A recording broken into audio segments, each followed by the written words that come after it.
Quel est le point commun entre un pêcheur qui lance son appât dans la rivière, votre cousin un petit peu lourd qui demande à toutes les filles si elles veulent aller boire un verre et un trader systématique? Eh ben, pas tant de différence que ça, c'est ce qu'on va voir dans la vidéo.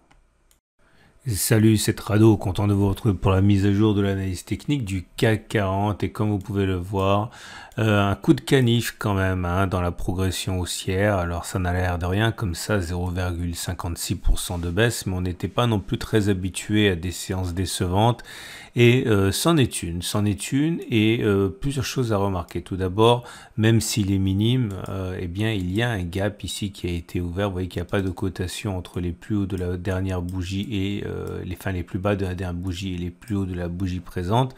Autrement dit, il s'agit d'un gap et quand un gap se produit tout en provoquant une baisse, eh bien ça donne du poids à ce qui se passe. Donc ça, c'est un élément à prendre en considération. Il est a priori possible qu'il s'agisse d'un gap de rupture. Un gap de rupture, c'est un gap qui met fin à la tendance en cours. La tendance en cours ayant été haussière, eh bien peut-être qu'il s'agit effectivement d'un gap significatif et qui annonce une continuation de la baisse. La réponse sera à chercher du comblement ou du non-comblement de ce gap. En tout cas, il y a un bon coup à jouer pour ceux qui pensent qu'il y a une baisse puisque le stop de protection est très court. Il suffit de mettre un stop de protection au-dessus de ce gap et ensuite viser un objectif très ambitieux, c'est ce qu'on appelle un stop de protection pas cher, juste au-dessus, puisqu'il s'agirait par exemple, c'est simplement donné à titre illustratif, si vous mettez un stop de protection à 0,20%, donc en cas de comblement du gap avec au moins pour objectif d'aller chercher l'autre gap, 0,5%, vous avez déjà un ratio gain-risque très supérieur à 2, donc c'est pas mal du tout, c'est pas le seul élément qui milite pour une continuation de la correction. La bougie du jour est mauvaise en ce sens qu'elle est, c'est une bougie de baisse, mais morphologiquement, c'est pas si mauvais que ça. D'abord parce que c'est vert, ce qui veut dire qu'on a clôturé plus bas que l'on a plus haut que l'on a ouvert, mais en plus, vous voyez, on est plutôt dans la partie haute, et ça traduit une chasse aux bonnes affaires qu'il y a eu, et ça se voit à la longue mèche basse. Donc, méfiance, cette mèche et cette bougie ne sont pas si mauvaises que ça. Et si on regarde par contre les bougies Aiki-Nashi, là par contre, il n'y a plus d'illusion, c'est rouge. C'est rouge surtout sans mèche haute, autrement dit c'est une vraie bougie baissière sur l'Aiki-Nashi. Et plus important encore, je vous invite à suivre de très très près le Three Line Break parce que vous savez très bien que un de mes outils préférés, c'est le Three Line Break.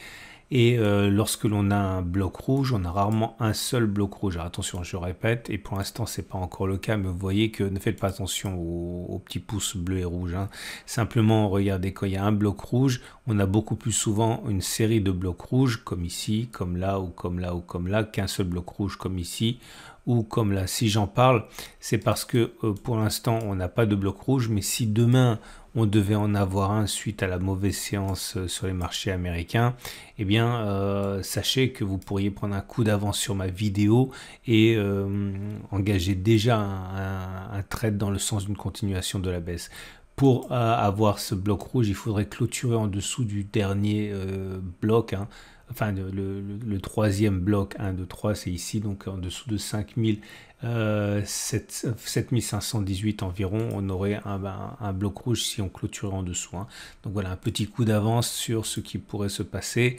Et de la même manière au niveau des éléments techniques, alors je vais y arriver, voilà. On a, non pas les éléments techniques, je voudrais vous montrer les Fibonacci parce que si on est parti pour retracer, il faut savoir que généralement les traders regardent les niveaux de Fibonacci, je l'ai déjà dit, je le répète, le premier niveau de Fibonacci à 23,6% ici, ça sera un premier objectif. Mieux encore, suite à la progression très importante que l'on a eue, on peut même envisager que la consolidation puisse atteindre de manière classique, on va dire les 38,2 ou les 50%. Donc, vous voyez, ce sont des objectifs qui sont assez ambitieux avec des stops de protection assez courts. Parce que si vous mettez un stop de protection au-dessus, là, à 1,22, vous avez un premier objectif qui a moins 1,8, un autre qui a moins 3,3 et le troisième qui a moins 4,5. Donc, franchement, vous avez des ratios gain-risque assez intéressants. Et j'insiste, en particulier si vous avez des signaux baissiers qui se manifestent. Et il y a eu un signal baissier qui s'est manifesté. C'est dont je vais parler maintenant, c'est regardez. J'en ai suffisamment parlé, donc vous avez suivi la situation en temps réel, mais là pour le coup, le RSI avait une oblique et cette oblique sentinelle a été cassée. Ok, on l'a réajusté 3 fois cette oblique sentinelle. Si vous n'avez pas vu les précédentes vidéos, il faut que vous les regardiez, sinon ça va être un peu difficile. Mais à partir de maintenant, on a donc une oblique ici sur les cours. On va la tracer comment là? Voilà, comme ça. On l'avait tracé comme ça pour des raisons que j'ai déjà évoquées sur lesquelles je ne vais pas revenir. Et donc, on a cassé l'oblique sentinelle, on a cassé l'oblique de cours. Et ça, effectivement, ça annonce probablement une continuation de la baisse. Mais attention, n'allons pas trop vite en besogne. Pourquoi? Parce qu'une fin de tendance haussière, ça donne plus souvent place à une latéralisation qu'autre chose. Quand on est débutant, on pense que lorsque on a une fin de tendance haussière, ça se traduit par une tendance baissière. Alors c'est vrai que ça peut se passer comme ça, hein, mais ça se passe aussi encore plus souvent de manière différente. Et comme vous pouvez le voir, une cassure d'oblique n'entraîne pas toujours, ok, et loin s'en faut, je vous en montre un au hasard là, ok. Ça n'entraîne pas, loin s'en faut, toujours une baisse. Hein. Il peut simplement y avoir une petite baisse, une latéralisation, et puis des records, des records, des records et des records. Et là, en ce sens, hein, lorsque vous voyez ce qui se passe sur le CAC 40, votre esprit doit vous inviter à considérer une latéralisation ou une petite baisse avant une reprise de la hausse plutôt qu'une grosse baisse. Hein. C'est ce qui se passe du moins statistiquement. Bref, pour la énième fois, je pense qu'un retour sur des niveaux un peu plus acceptables et envisageables, mais derrière, on ne peut absolument pas envisager pour l'instant une reprise de tendance baissière sur le CAC 40. Ce qui nous amène maintenant aux autres éléments. Alors j'ai oublié la moyenne mobile à cette période, on a cassé, hein. On a cassé la M7, donc la tendance immédiate n'est plus haussière. Ok, elle est simplement neutre parce qu'on est en dessous de la M7 qui descend. La moyenne mobile à 20 périodes est toujours haussière, donc la tendance générale est haussière. La moyenne mobile à 50 jours est également haussière et on est au-dessus, donc la tendance de fond est haussière. Et vous avez également la moyenne mobile à 200 jours dont on a beaucoup parlé récemment, on ne va pas reparler, qui est toujours haussière également. Donc la tendance de long terme, elle est haussière. Alors si j'en parle maintenant, c'est aussi pour vous donner un petit coup d'avance, le SAR. Regardez, on est au contact du SAR ici avec une probabilité assez importante que le SAR soit cassé demain. Il suffirait de le toucher. Et on a déjà testé récemment hein, que lorsque l'on casse le SAR, comme ça a été le cas ici, vous voyez, attendez, j'ai enlevé mes moyennes mobiles, voilà, comme ça on y voit plus clair. Vous voyez, lorsque l'on casse le SAR c'est les petits points voilà, qui sont verts et quand les cours touchent le SAR devient rouge, devient baissier. Et inversement, lorsqu'il est retouché, eh bien, il devient vert, etc. Et comme vous pouvez le voir, si le SAR est cassé demain, eh bien, vous allez avoir une probabilité importante d'avoir une deuxième séance hein, inscrivant des plus bas plutôt que l'inverse. Hein. Donc, vous voyez, on a cassé le SAR, on est allé plus bas. On a cassé le SAR, là ça n'a pas marché. Vous voyez, on a cassé le SAR, mais on n'est pas allé plus bas. On est repassé au-dessus, mais je vais vous en faire quelques-uns avec vous. Regardez ici, on a cassé le SAR, et puis on est allé plus haut, donc ça c'était pas bon. Là par contre, on a cassé le SAR, et on est allé plus bas. Là, alors, comme d'habitude, hein, avec le SAR, comme avec tout, hein, les signaux baissiers fonctionnant moins bien que les signaux haussiers, ça fonctionne moins bien que lorsque le SAR est cassé à la hausse. Mais bon, on a déjà testé ça le mois dernier. On sait que, regardez, là, ça n'a pas fonctionné. Là, ça n'a pas fonctionné. J'en passe quelques-uns en revue. Là, ça a cassé et on est allé plus bas. De même que ici, ou encore là, ça n'a pas fonctionné. Bref, pour avoir testé ça avec vous, on sait qu'on a plus d'une chance sur deux de clôturer plus bas que la bougie du SAR, mais l'objectif doit être relativement modeste. Hein.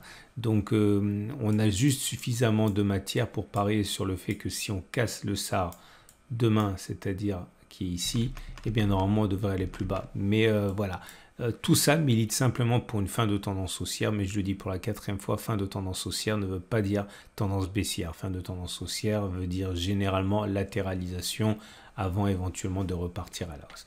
Et on va donc terminer avec l'Ishimoku. Et l'Ishimoku nous montre que ça reste toujours haussier. Alors attention parce qu'on est au contact de la Tenkan, donc la tendance immédiate est haussière, mais ça se joue vraiment à plus grand chose maintenant. La tendance générale est haussière et la tendance de fond est haussière également. Et on va donc terminer avec les trades du jour. Alors que peut-on faire? Vous l'avez compris, hein, si vous êtes haussier, eh bien, je pense que bon, il est légitime d'attendre que l'on revienne éventuellement sur ce niveau-là. Alors, utilisez éventuellement les Fibonacci, comme j'ai dit, hein, si vous pensez qu'il y a une consolidation qui sera minimale, eh bien, on peut attendre un retour sur les 23,6% et pareil sur un retour sur les plus hauts par la suite. Le stop de protection devant être mis en dessous, hein, donc par exemple là, aux alentours de 7312. Maintenant, et je l'ai déjà dit, hein, lorsque la progression est aussi violente que ça, on peut envisager que la correction soit plus marquée. Alors, vous pouvez par exemple attendre, si vous êtes des fans d'Ishimoku, que l'on revienne plutôt sur la Kijun. Okay. Et si on revient sur la Kijun, eh bien, ça reviendrait à aller toucher le bas de la zone de résistance devenue support, la zone jaune ici. Ça pourrait être pas mal. Donc, vous pariez en fait sur un scénario comme celui-ci. Donc, achat là, stop de protection en dessous de la zone jaune et pari sur le retour vers les plus hauts. Et si vous êtes baissier, par contre, eh bien, avec le petit coup d'avance que je vous ai donné, vous pouvez envisager de rentrer en position juste avant la clôture de demain, par exemple. Si vous voyez que le SAR a été cassé ici, ok. Si vous voyez qu'en séance, dès l'ouverture, le SAR a été cassé, que ça baisse en début de séance, puis que ça remonte comme ça, eh bien, vous pouvez rentrer une position baissière, stop de protection là, et parier sur le retour dans cette zone-là. Ça vous donnerait... L'idée, c'est de soigner le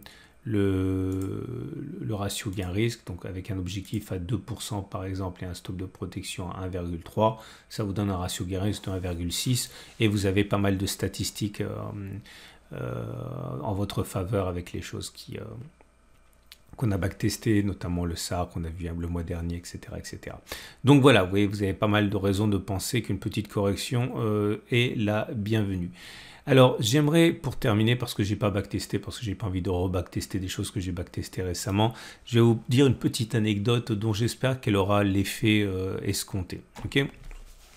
Alors vous n'allez pas voir vraiment où je veux en venir, mais j'espère quand même qu'à la fin vous allez voir. J'avais un copain, un très bon copain lorsque j'étais jeune, et bon, comme il était jeune, il avait forcément il avait un intérêt pour les filles qui était, on va dire, celui de son âge. Et sa technique de séduction était absolument odieuse, mais qui fonctionnait d'une manière, on va dire, assez redoutable. Il approchait toutes les filles qui rentraient dans un rayon d'à peu près 5 mètres et il leur proposait d'aller boire un verre.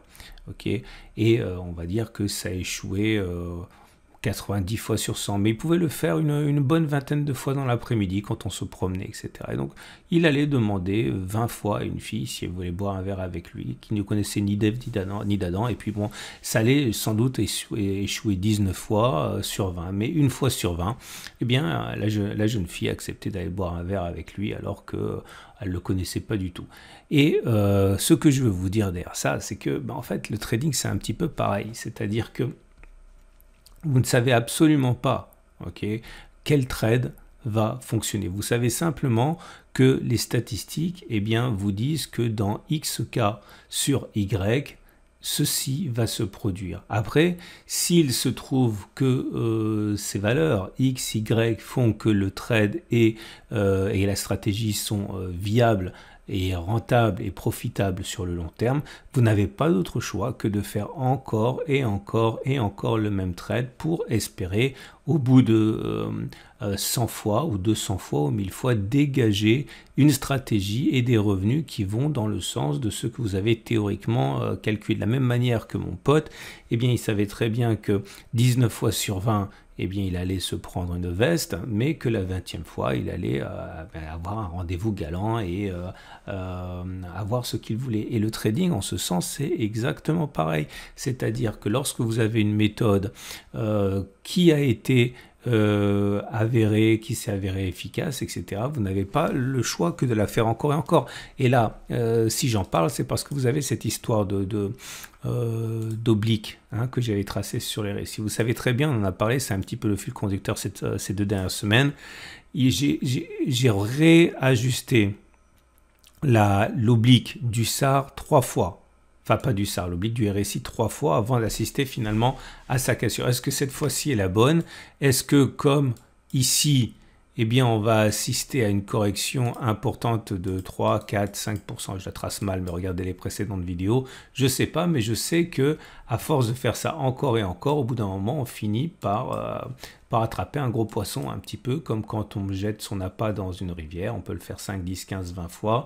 19 fois, on va attraper des goujons et puis la 20e fois, on va attraper un poisson plus intéressant. Ou comme mon pote qui s'y prenait ainsi pour trouver des rendez-vous. Bref, voilà. Le trading, c'est exactement la même chose. Enfin, le trading systématique. Voilà, sur ces bonnes paroles pleines d'élégance et de légèreté, je vous souhaite une excellente journée et n'oubliez pas de regarder la vidéo sur l'or parce qu'il se passe des choses très importantes sur les fondamentaux de l'or actuellement avec le Zimbabwe qui décide d'adosser sa monnaie numérique à l'or, la proposition également qui fait suite à la proposition du gouverneur du Texas il y a 2 semaines de faire la même chose. Bref, si vous vous demandez comment diversifier, la vidéo sur l'or d'aujourd'hui est particulièrement intéressante à cet égard. À demain pour la mise à jour.